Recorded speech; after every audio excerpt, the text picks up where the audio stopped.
The Paman, jadikan jarimu jendela informasi, bukan provokasi. Baik, kembali lagi di channel kita The Paman, jadikan jarimu jendela informasi, bukan provokasi. Oke, melanjutkan pembahasan kita tentang Lewi Goong yang tadi kita sempat interview Pak Ustadz Mahmud ya. Betul. Betul. Ada apa aja di sini, terus potensi apa aja yang bisa kita gali, Kang Maman ya? Iya, betul. Nah, Kang Maman akan jelasin apa aja nih. Nah, kali ini kita akan explore tentang wisata, Kang Barul. Jadi wisata apa ternyata aja di sini ya, di sini ada wisata Curug Mara.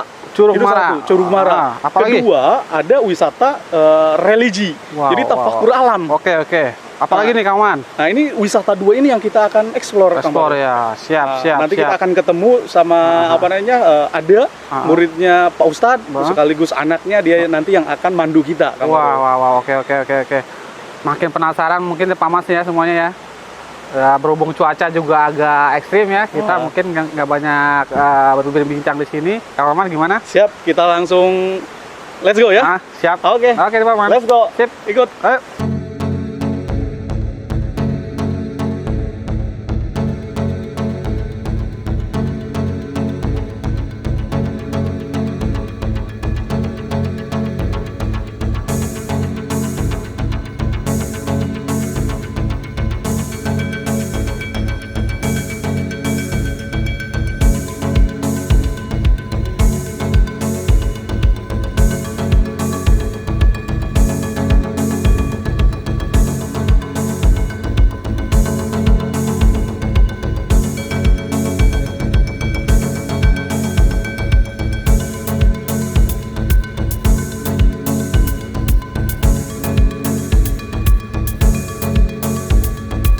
Kita kembali lagi nih Pak Ustadz.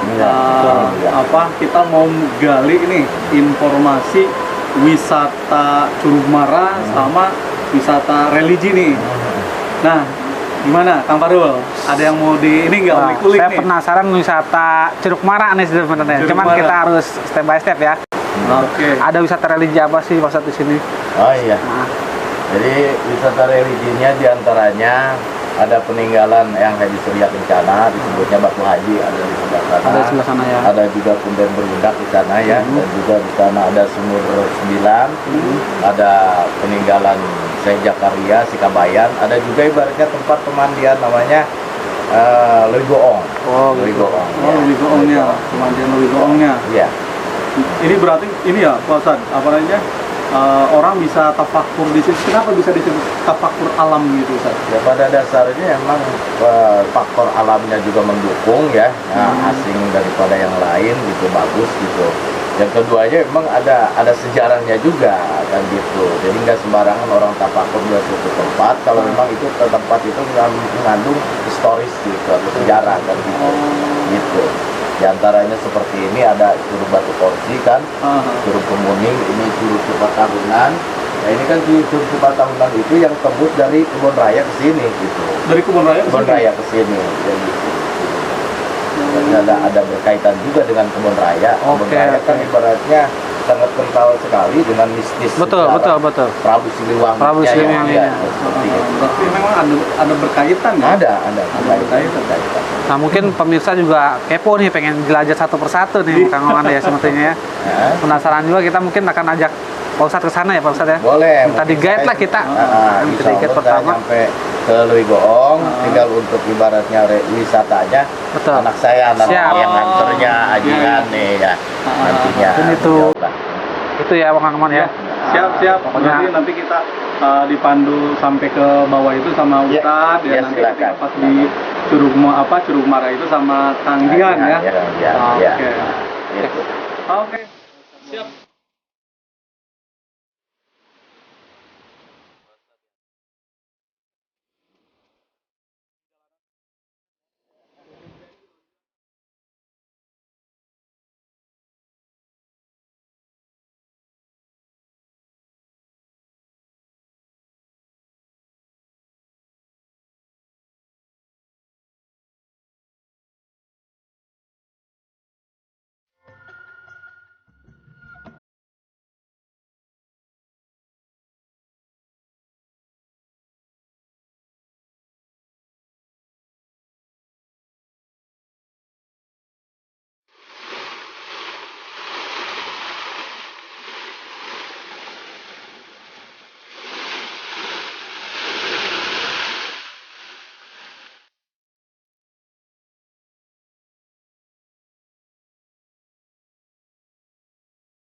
Yang kedua ini apa nih Ustaz? Ini namanya batu tugu.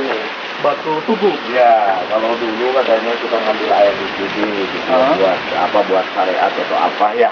Cuman dikarenakan ini ditutup, kalau dulu terbuka, Musa ditutup begini supaya orang-orang itu nggak sembarangan ngambil gitu ya. Nah ini namanya batu tugunya yang ini. Jadi kenapa disebut batu tugu? Dulunya kalau misalkan para yang di sana ibaratnya mau ngambil goong itu kan diantarnya sama kuda sembrani tuh, ya diikat lah kudanya di sini, gitu. Diikat di sini. Menarik. Gitu. Iya. Lumayan juga ya. Iya, kadang-kadang airnya juga berubah. Berubah? Maksudnya Iya, berubah warna biru. warnanya gitu? Kadang-kadang warna seperti ungu begini suka berubah di sini. Banyak lah kejadian-kejadian aneh ya. Jadi merinding nih. Waduh, benar-benar. Nah, Mungkin kita ke spot ketiga ya, boleh gimana? ke Cipatahunan di Siap. sana, ke Batu Haji dulu ya. Boleh. Peninggalan Eyang Haji.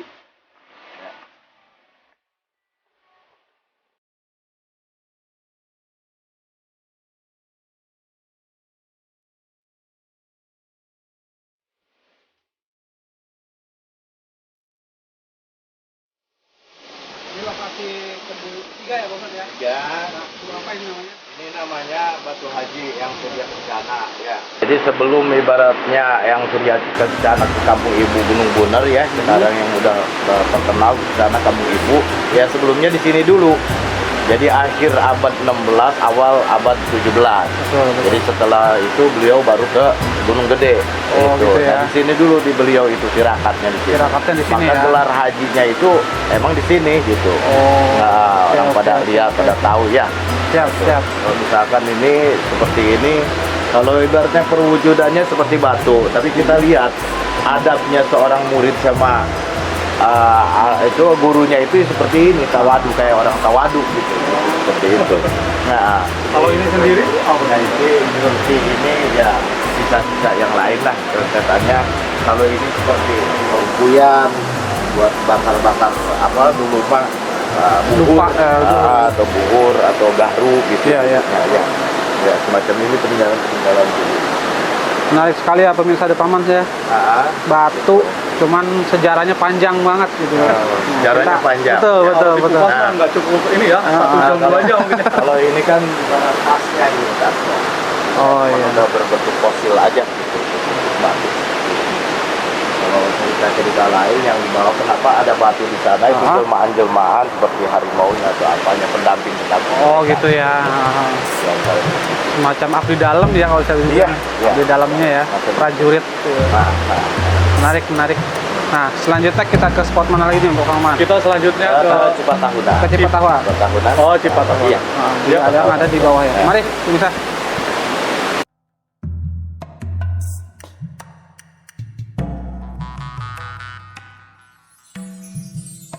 Ini tempat apa nih? Bisa dijelasin? Nah, Silakan. ini sama rentetannya ke sana. Ini adalah Curug Cipatahunan. Curug Cipatahunan itu Cipatahunan ya. asalnya dari Kebun Raya, Cipatahunan Kebun Raya. Oke. Maka ngalirnya ke sini. Jalannya cukup terjal ya, The Paman ya. Kita harus hati-hati dan tetap waspada lah ya, karena licin.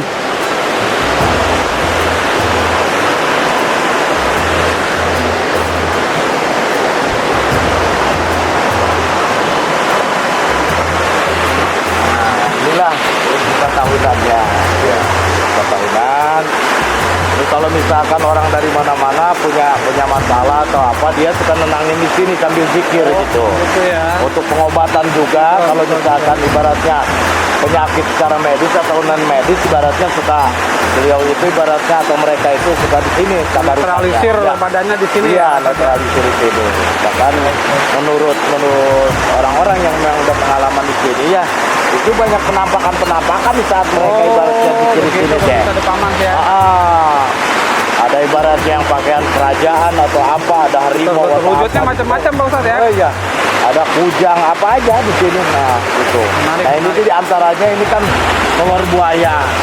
Kolor buaya ini udah berbentuk fosil ya. Ini Oh, ini belut asli ya, Pak Ustadz, ya? Asli ini. Bukan buatan Ya, manusia ya? bukan Oke, buatan. oke. Ini asli, bentuknya emang seperti telur. Ini namanya telur buaya. Nah, telur buayanya di sana. Buaya raksasanya di sana. Oh, ya iya, itu. Dan ini yuk kita lihat ke sana. Baik, baik. Nah, ya. Nah, sekarang kan kelihatan nih. Ini ekor buayanya nih. Aha. Ekor buayanya. Terus ini kan kaki belakang nih. Kaki belakang itu moncongnya tuh. Oh, iya, iya. Nah, Jadi itu moncongnya berbentuk ya, kan ketahuan berbentuk ya, betul. Ya, ketahuan tuh kayak berbentuk buaya raksasa kan. Itu. Jadi kadang-kadang nah di sini kalau misalnya sewaktu-waktu itu kan yang nunggangnya itu tepat belokannya begini, itu kayak putri gitu. Putri. Ini sebenarnya kalau misalkan perkaitannya antara kerajaan Gunung Pajajaran yang ada di Gunung Salak, memang ini kiblatnya ke Gunung Salak. Oh, kiblatnya itu ke Gunung Salak ini teh, gitu. Nah, Makin menarik. iya, ini juga perbentukan batu-batunya kayak batu-batu singgasana, kayak kursi-kursi gitu. Jadi inilah diantaranya. Jadi peninggalan-peninggalan sejarah yang ada di Leuwegoong itu diantaranya seperti ini.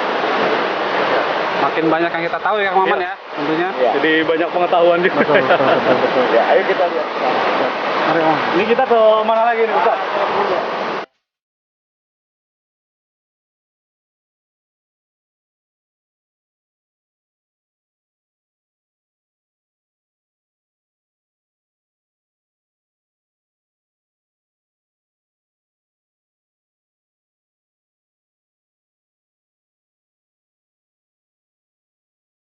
Ke mana lagi nih, Ustaz? Kita ke Pundet. Oh, yang Ya, ini Pundet. Ya. ini kenapa bisa disebut apa namanya? Kepuden ya, Ustaz? Ya, mungkin zaman dulu kan kalau misalkan masjid itu kan belum ada ya. Jadi makanya itu dijadikan suatu tempat ibadah atau tempat ritual lah ya. Iya, ritual. Ya, untuk ibaratnya mengikat kita sama yang kuasa ya di sini diantaranya kan gitu. Ini namanya punden berundak yang ada di lokasi Leuwegoong ini kan gitu sejarahnya. Bahkan ini ada alur-aluran ini kayak parit-parit. Emang dulunya kalau misalkan ada yang mandi atau apa, ibaratnya lari ke sini, ibaratnya seperti itu. Bahkan ini juga bekas di zaman peperangan dulu katanya ini panai. Panai itu, apa kayak tambal besi gitu. Oh, tapal besi itu ya. Tempat bikin senjata-senjata zaman dulu seperti keris atau apa di sini adanya. Gitu. Bahkan ini tempat untuk nyipungnya juga atau nyipung namanya ya. Nyipung. Ya, nyipung. Nah, ini airnya.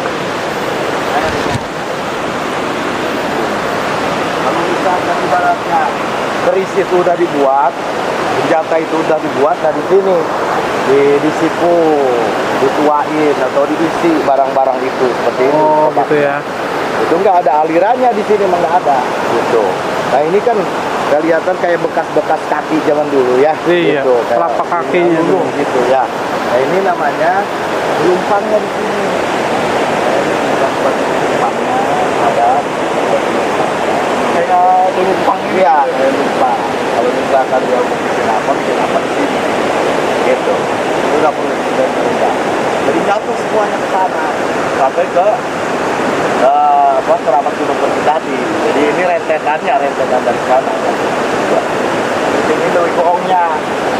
Oh, yang disebut Leuwegoongnya ya sini. Ya, ini.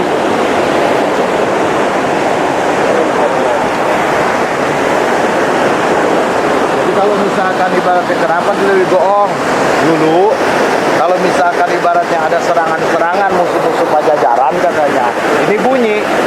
Goong itu bunyi gitu, bunyi. Penanda ya. Nandain bahwa ada serangan gitu. Ada serangan di sini gitu. Bahkan ditulisin sama Eyang kalau misalkan ibaratnya ada acara seperti jaipongan atau apa gitu ya, reog atau apa, suka ngambilnya dari sini, goongnya atau alat-alatnya. Cuman beliau cuma ibaratnya bakar-bakar apa gitu di ritual mereka ya. Gitu akhirnya goong itu dianterin ke rumah orang yang punya hajat tadi. Gitu, yang punya hajat dianterinnya itu karena kuda sembrani tadi. Kuda sembrani berani, cuman diikatnya yang di atas batu tugu tadi dia seperti itu. Bahkan ini juga sekarang udah jadi rutinitas setiap bulan Muharram tanggal 10 sama tanggal 14 Maulid itu namanya ngabumbang. Itu rame sini, pada datang dari mana-mana ya, kalau barokah gitu dengan Lewi Gong. Nah, tadi Ustaz, ngabumbang ya. Ngabumbang itu bisa dijelaskan apa? Ngabumbang itu sebenarnya jadi sebuah ritual keagamaan, terutama agama Islam ya, dengan zikir, tahlil dan lain-lain sebagainya. Gitu. Kita berdoa, munajat sambil mengagungkan yaitu junjungan kita Rasulullah, gitu. Ya, seperti itu. Ya setelah ibaratnya ngabumbang, acara zikiran, baru pada mandi di sini. Ibaratnya ngeruat lah, nyeterilin badan, lain semua. Kalau misalkan ada unek-unek atau apa, ada mistis di badan itu di sini. Iya. Nah di sana juga nanti akan dibuka karena di sini masih ada peninggalan. Ini ada sumur 12, apa namanya sumur 12 yang dari batu. Terus ke sananya ada pendirasan Sejakarya, Sikabayan, ke sananya ada masih ada. Masih panjang ya berarti Iya, untuk masih ceritanya. panjang, Kalau kita kupas Kang Maman ya. Iya. Apa sejarah ini ya? Iya, iya. Nah, atau langsung ke sana. Silakan, masih banyak sih. Itu tuh. Paling nanti kita dianterin sama Kang Ji. Oh iya, emang Kita ke nanti tugasnya ini. Curug Mara ya? Curug Mara itu berarti ini yang tugasnya. Bahkan untuk religi itu kan di samping Lewi Goong ada Lewi Lulumpang, ada Lewi Mangkok. Jadi Lewi Mangkok itu termasuk gerbang ketujuh Pajajaran. Gerbang ketujuh Pajajaran. Jadi karena ibaratnya Pajajaran itu nilam, cuman tanda-tandanya ada. Di mana ibaratnya jalan gerbangnya, ibaratnya pintu masuknya ke Pajajaran itu di antaranya mana? Nah ini yang di antaranya gerbang ketujuh Pajajaran. Jadi pintu rahasianya, pintu rahasia Pajajaran itu seperti itu. Gitu. Siap. Nah, Luar biasa kita dapat informasi banyak ya, sahabat Tepaman ya, mulai dari situ satu dua tiga bahkan di sini ya, Rai di Lewi Goong ini Betul. banyak ya, Kang Farul. Edukatif banget Nah, dan ini juga informatif banget. Ini ya, mudah-mudahan istilahnya bisa ke angkat ya, mudah-mudahan. sejarah-sejarah yang memang belum banyak diketahui sama masyarakat benar. luas ya. Nggak dipublikasikan awalnya. Nah, untuk air terjun nanti Dipandu sama Kang Jihan ya. sama anak Ustaz nih, Kang Jihan ya. Untuk memandunya. Baik. Gitu ya.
kita istirahat dulu ini Kang Baru. Aduh, kayaknya saya nggak kuat dengkulnya Kang Maman. Aduh. Duduk. Siap. Sambil tanya-tanya Kang Baru. Nah, ini saya ngelihat dari atas ke bawah terjal banget Paman. Aduh, sampai ngos-ngosan karena udah lama juga nggak keliling hutan begini ya. Termasuk ekstrim juga jalanannya. Karena emang keadaannya seperti ini, masyarakat swadaya ini Kang Jihan ya, swadaya masyarakat ya bikin begini ya. Anak-anak santri. Iya betul, artinya sumbangsi dari santri-santri lebih goong gitu loh. Nah ini berapa lama nih pembuatan kayak gini Kang Jihan? Kalau pembuatan sih Sebentar ya. bulan lah gitu ya. 2 bulan ya. Cuman lepas jalannya doang yang lama. Betul. Babas alas kalau diibaratkan hutan yang babat alas ya. Benar-benar amazing nih perjuangannya. Kita harus mengapresiasi mereka ya dengan menjaga kelestariannya juga, jangan sampai tercemar istilahnya, lingkungannya juga dijaga, airnya juga tetap ya seperti sekarang lah, jernih. Kita lihat juga di bawah sana airnya mantap, Luar biasa emang. luar biasa Kang Fahril ya, Kang Maman ya.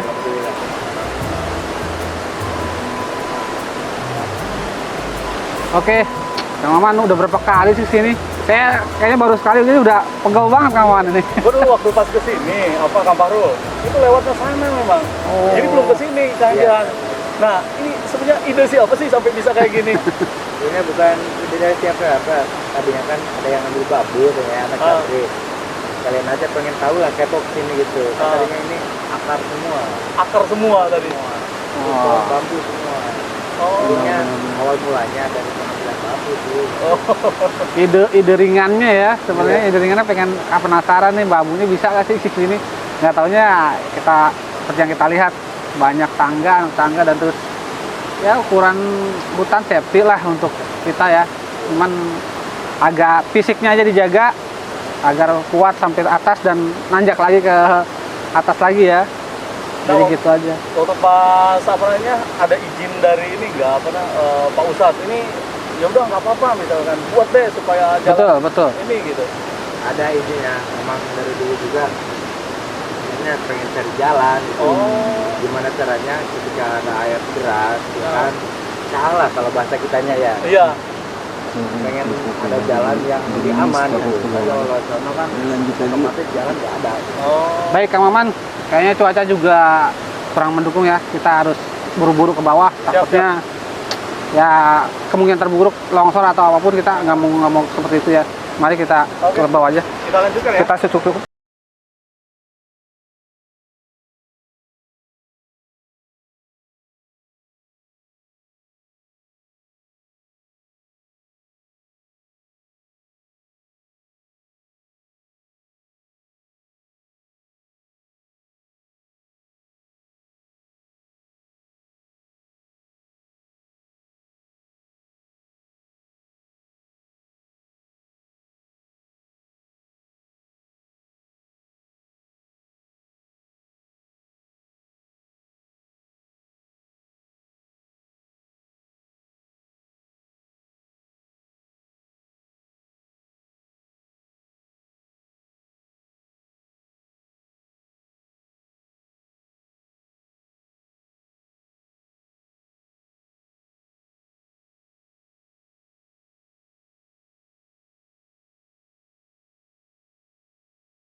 Curug Mara nih, dikarenakan hujan ya, Kang Baru, Kang Jihan.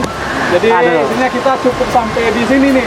Tadi sih sebenarnya kita mau mau berenang nih. Nah, betul. Hujan deras. Ya udah, kita sampai di sini ya, Kang Baru. Siap. Oke. Tadi kita pengen mandi nih, Paman. Cuman cuacanya yang nggak mendukung, takut terjadi apa-apa. Lebih baik kita cari aman ya dalam kondisi pandemi seperti ini. Saya rasa kita cukupkan dari ini ya, Kang Maman, Kang Jihan ya. Udah banyak informasi yang kita gali di sini juga. Ini terakhir ada wisatanya gitu loh.